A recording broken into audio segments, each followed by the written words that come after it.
Today I fucked up by not realizing I had an extreme magnesium deficiency for 5 years. Over the past few years, I haven't been able to focus. I had resigned that there was something wrong with me, probably an old head injury, cancer, new onset of autism, too much TikTok, unchecked ADHD or some other mental illness that would never get fixed. About 5 years ago, I was prescribed amphetamines and even went to a therapist that treated the issue as anxiety and learning to live with what I was experiencing through mindfulness. It has only been getting worse after 5 years, so I just resigned myself that I was going to die soon and learned to live like this for years while just coping the best I can. This got even worse just recently when I had a seizure while I was waking up in the morning. My focus been gradually going to shit with me lacking even the most basic ability to follow movies or what people were saying to me in conversation. Even worked with someone that would once told me I don't know if there's something in your head that the words don't catch.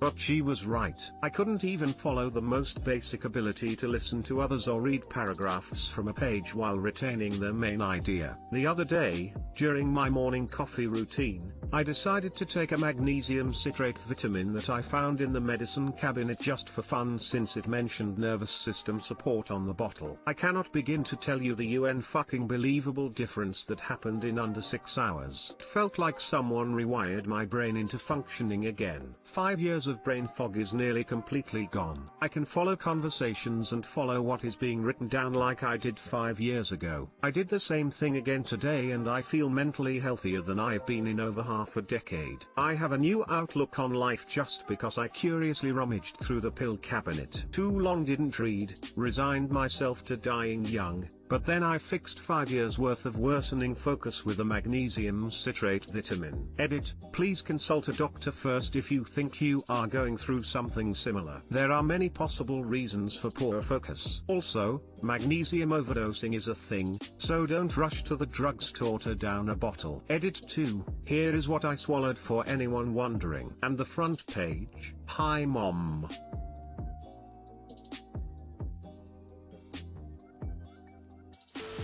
I lost about half of the motor function in my legs about 5 years ago. No health insurance. Went to an urgent care clinic. They said they couldn't give me a definitive answer. I went to the hospital when I was convinced I was going paralyzed. 3 hospital visits, multiple blood panels, CT scans, x-rays, the works. No answers. $10,000 in medical debt and no improvement in my condition. Finally ended up going to a low-income clinic that ran an abnormal blood panel. Boom. I'm severely deficient in vitamin D, iron, and B12. 1 round of steroids and a high mg vitamin regimen and I was back to normal. Take your vitamins and get plenty of sunshine, kids. This post is gonna give so many people diarrhea lol. I was honestly just about to suggest some violet mints. Most of the magnesium in your body is stored in bones and muscles. This is one of those things where a blood test is good, but looking at symptoms may be slightly better. Symptoms of low magnesium include abnormal eye movements, nystagmus. I've had this before, but had no idea it could be tied to magnesium. Convulsions, fatigue. Who hasn't? Muscle spasms or cramps. I've had this post-workout before. Muscle weakness, numbness. You should actually go get your vitamin levels checked just to be sure.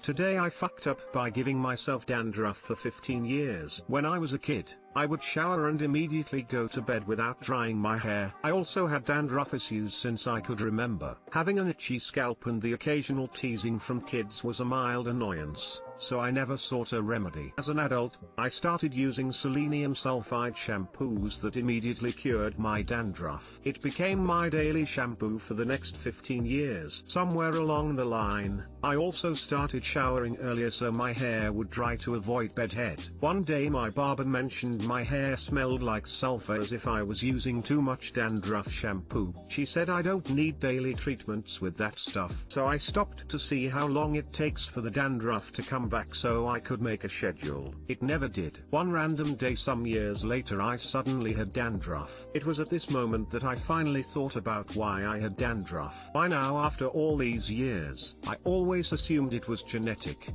What changed recently? Was it something I'm doing and not genetic? Then then it occurred to me. I had a pair of long nights a couple days ago. I showered, but was too tired to dry my hair and fell asleep. I finally googled wet hair and dandruff and gained closure for my childhood affliction. If anyone else out there has a dandruff problem, wet hair cultivates existing microbes in your scalp that causes dandruff. I was propagating them on my pillow every night for 15 years. Too long didn't read. I slept with wet hair regularly as a kid, resulting in moderate dandruff until I was an adult. Edit. Glad my post helped all you other flaky-headed goobers. Be advised there's other reasons why dandruff occurs, so your mileage may vary. Thanks for the awards and rip inbox.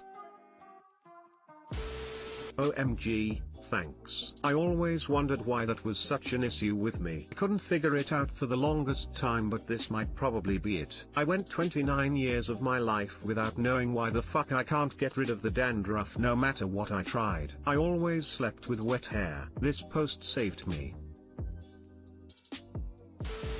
This is a today I fucked up and LPT in one.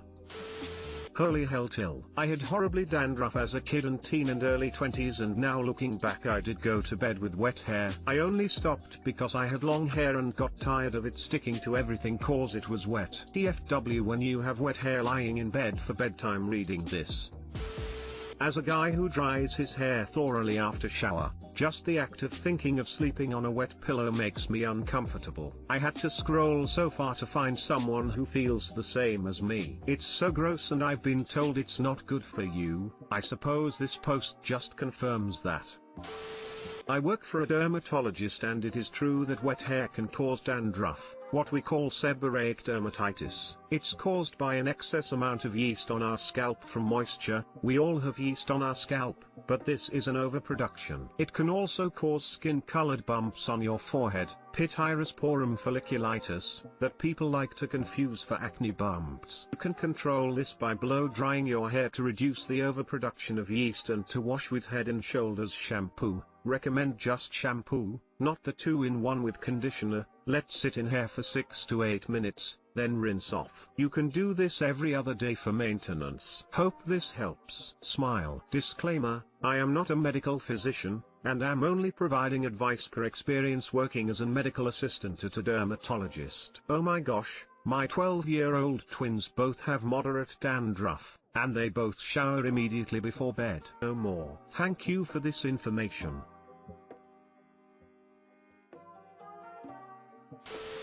Today I fucked up by giving myself an allergic reaction, then treating it topically every day for 2 years. This fuck up technically started around 2 years ago, but I only realized it yesterday. I used to work a job where I spent a lot of time outdoors, and a couple winters back I noticed that my lips were chapped like they never had been before. I attributed this to exposure to cold, windy weather and started moisturizing regularly, but it kept getting worse. It progressed to a point where it looked like I was wearing clown paint. My lips were dry and cracked and painful, and the skin all around my lips was red and swollen. It was terribly uncomfortable and looked pretty awful. I did a teledoc visit, where I was told the chapped lips had progressed to angular cheilitis, causing the corners of my lips to literally rip. I was told to drink a lot of water, keep harsh cleansers away from the area, moisturize and protect with Vaseline, and use a gentle OTC 1% hydrocortisone cream to help with swelling as needed. I did these things,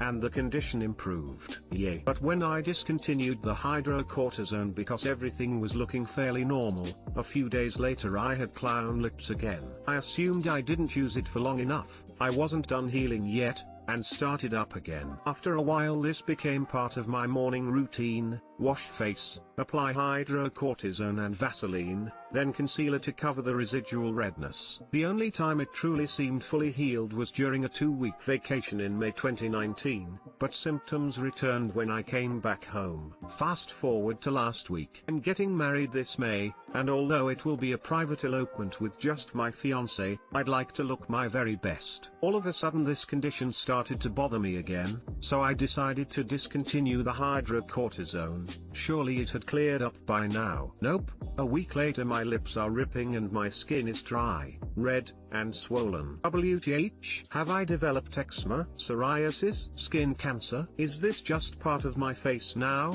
I started doing some googling around eczema so I'd have a talking point to discuss with my doctor, and I stumbled on info about contact dermatitis and skin reactions. Lots of things can cause those issues, but I don't use any of them, except for toothpaste. I changed brands of toothpaste a couple years back to a more basic baking soda paste. Oh, dear God. When I brushed my teeth yesterday morning, instead of rinsing my face with water as soon as I was done, I made a point to look in the mirror first. The toothpaste foam/residue matched up exactly with the area of swelling and redness. Cue me poring over online reviews for my toothpaste. Every 1-star review is related to redness, dryness, swelling, skin cracking, angular cheilitis. Oh my God. Headed over to the National Institute of Health and the American Dental Association and learned that allergies to various flavorings and foaming agents in toothpaste are not uncommon and present with the exact symptoms I've been experiencing. The 2-week period when it cleared up over vacation had nothing to do with the fresh clean desert air and everything to do with my travel-sized toothpaste, which was my old brand. I've been giving myself an allergic reaction daily for 2 years, then treating it topically. Today was the first day of ditching the offending paste, along with the hydrocortisone cream, and my skin is already less inflamed,